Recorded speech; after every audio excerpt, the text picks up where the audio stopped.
Good morning. This is going to be an exciting 3 days that we're going to experience at this addiction-free pain management training.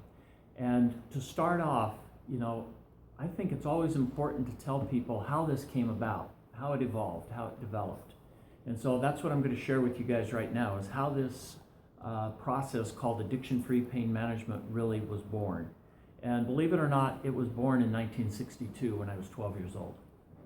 I'm the oldest of 9 boys, and in my family system, alcohol was the prevalent problem. It wasn't a problem because everybody was doing it, right? And it was a very common thing. So, 5, 6 years old, it wasn't uncommon to have beer or wine, and stuff like that. And so I was genetically set up right from the get-go. Alcoholism goes back on both sides of my family for generations. So it was really kind of like I had the addictive brain response. There's a new term for it now, reward deficiency syndrome, as Dr. Bloom has developed. And I can definitely identify with that. So here I am, 12 years old. I'm out playing sandlot football with my cousins and my brothers. And I get knocked down. I hit my lower back on a concrete post. And they rush me to the emergency room. Now, the emergency room knew the Grinstead boys because one or the other were always there. We were very, very hyperactive, active kids. And so they rushed me in there, shot me up with painkillers, and then sent me home with Tylenol codeine. Now, a normal individual, when they take Tylenol codeine, usually they do not like how it makes them feel. But for me, from the very first time I took it, it was like, wow. I was at peace for the first time in my 12 years of life. It really nailed it for me because I no longer had to be the super responsible brother, because in my family, if my brothers got in trouble, yes, they got punished, but guess what? So did I for letting them get in trouble. So there was a lot of pressure, and I took on to myself having to be perfect. And I also had to be a real man. So at 12 years old, I wasn't allowed to cry. I wasn't allowed to have any feelings. Maybe anger was okay because Dad was angry. But other than that, it wasn't okay. So when I started taking these pain pills, all of a sudden, wow. And then about a year later, something interesting happened about a year later. I kept reading on the bottle, don't use alcohol. And then in real small print under it, it said, alcohol may intensify the effect. And when I saw that, it was like, all right, game on. And so for the next several years, I was using alcohol and pain pills to cope. And then what happened when I started mixing that, I know that they don't mix, but man, I really wanted them to. I wanted this to make it work. I wanted to feel not just good, I wanted to feel great. And I was in a college prep Catholic boys school, and at my senior year, I was told, don't even bother going to college. You're not college material. I said, so what? That's for wimps. I'm a real man. I'm going to be a construction worker like my dad. And so I did. And the common theme, though, was always alcohol and pain pills. I was very active, physical, and everything. And then in 1969, for no reason, because I was never going to get drafted, I joined the Marine Corps and stayed in through 72. Developed a lot of other problems there. Then in 1979, 1980, I had a wake-up call. This isn't working anymore. I was told, Mr. Grinstead, you're a single parent, you're drinking and mixing pain pills with it, you have a problem, and if you don't get some help, we've got to report you to child protection. Bam. And that was the start of my recovery journey. Now at the time I was running multi-million-dollar electrical construction jobs in the Bay Area.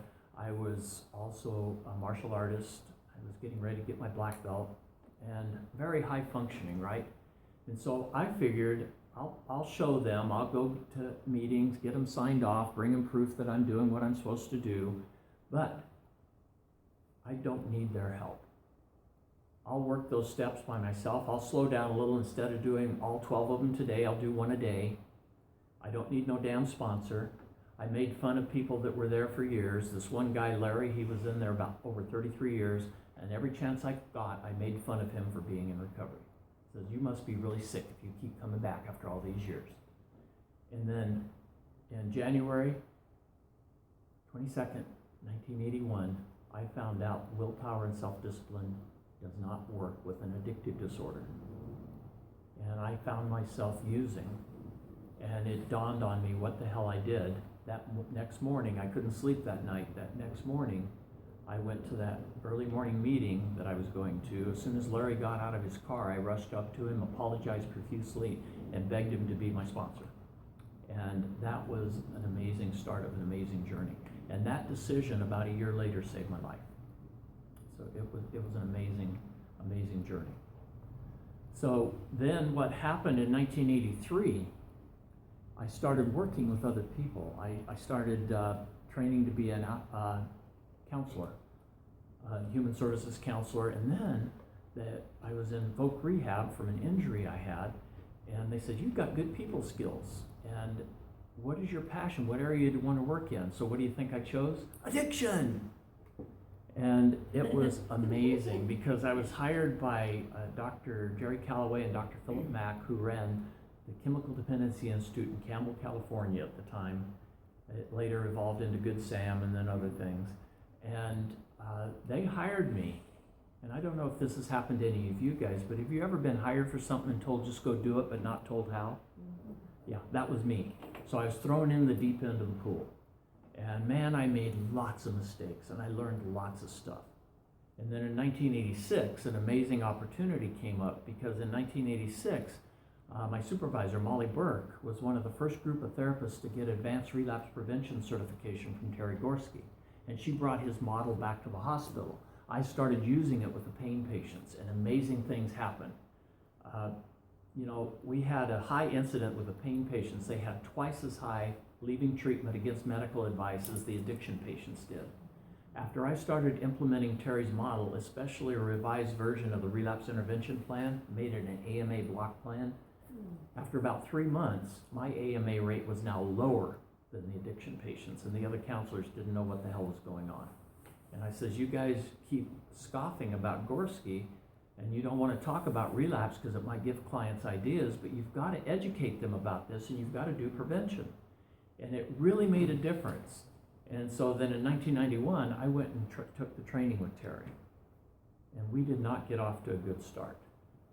He had the audacity on the first day of the training to come up and say, Steve, you're in the middle of a relapse. My first inclination was to punch him out, of course. But he was absolutely right. I was in the relapse cycle that we're going to talk about later. And so that changed the whole course because it was an Al-Anon relapse heading towards a chemical relapse. And I had to go back and resign from the hospital and went back to grad school. And that was an amazing part of my recovery journey and my professional journey because of his intervention. And I've been working with Terry ever since, and it's been an amazing journey. Then, I started doing some work and research, which I'll talk more about later in 1996, because at that time there was absolutely nothing out there for people with chronic pain and coexisting addiction. And Terry empowered me to start developing the addiction-free pain management system at that part. He allowed me to have access to all the people in his network, everything he'd ever written. He says, take it, modify it, use it. He coached me on it, mentored me on it. And my first book was the first edition of the Addiction-Free Pain Management Workbook. Then we did a professional guide, we did a recovery guide, and I've taken complete ownership of it since then. He helped me with the first book or two, and then he says, take off the training wheels, you're on your own. And it's been an amazing journey. It's been an amazing journey.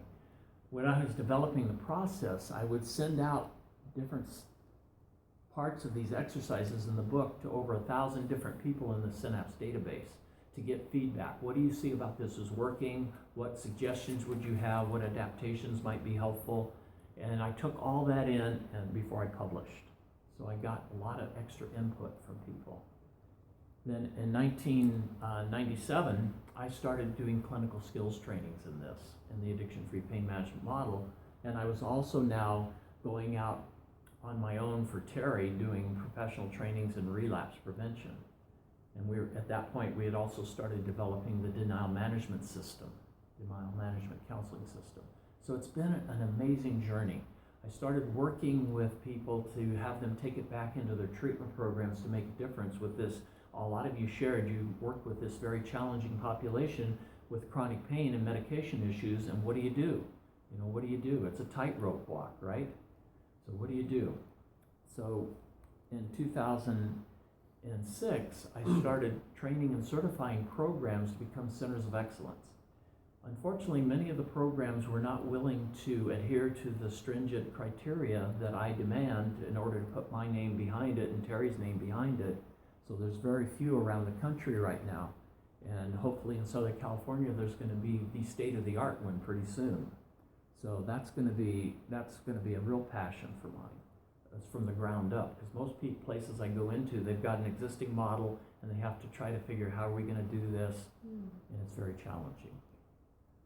And then in 2011, my book, Freedom from Suffering, A Journey of Hope, which Ellen helped co-author with me, was published finally. I started writing that book in 2004, because in 2004 I had some of the worst pain flare-ups I've ever experienced in my whole recovery career. And it really knocked me back to basics, practicing what I teach. When I traveled, I had to get a wheelchair to go from the ticket counter to the gate and back. I mean, I was not able to walk more than 100 yards. I mean, that's how bad that flare-up was. And so I started journaling. That was a big part of what I do with pain patients. I want them to do daily journaling, but it's strategic journaling. And after about 6 months, I started looking back at all my journal entries, because I do it on the computer. I type faster than I can write. So I started looking and says, there's a book in here. And my working title, and Ellen says, you're never going to publish it with this, because my working title is Pain is My Friend, and No, I'm Not a Masochist. And she says, you can't do that. I thought that would have been a great title, though. You know, but anyway, it became a journey of hope, and then I started doing day-long or weekend-long retreats called Freedom from Suffering Live. So I bring people into this room here and start really working with them and help them develop a strategic plan that they could take out and implement. And these were people that might not have addiction issues. Some of them did, some of them didn't. But they needed to learn how to manage chronic pain so they didn't end up there. Many of them didn't have addiction, they had pseudo-addiction. We'll talk about that more in a little bit. And then in 2014, we changed the brand and we launched Freedom from Suffering Now, our new website. And it's been an awesome experience having people, you know, go to that site and email us, call us, and you know, and it's really challenging because there's probably only about 4 or 5 places in the United States I will refer people to for residential pain treatment. And Joe, that list that came out yesterday, some of them are on that list. And those are the only ones. And this is a damn big country. And then my newest passion this year was last June, I was about ready to call it quits. This lease for this space was going to be up this month. We decided to extend 6 months, but in June, I was done. I was ready to quit, and my passion wasn't there anymore. And then I ran into my new coach, Ted McGrath, and his process of talking about get your message to millions, because that's been a big thing for me over the years, is people that come to these trainings love it. They says, wow, where's this been hiding? And that's virtually it. It's been hiding. Because Ellen and I haven't been able to manifest a good marketing strategy to get this out mainstream. So now we are. And it's going to be an amazing journey. So now I want to work with men who are high functioning but are facing challenges in their life and that want to experience better health, better relationships, and a better quality of life and do what they love and with passion and commitment and focus. So it's been an interesting journey.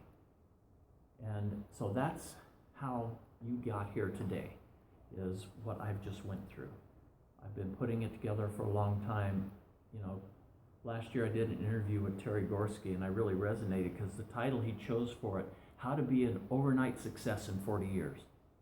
Mm-hmm. And that's basically what it is, you know. So I want to thank you guys for being here. It's going to be a great week.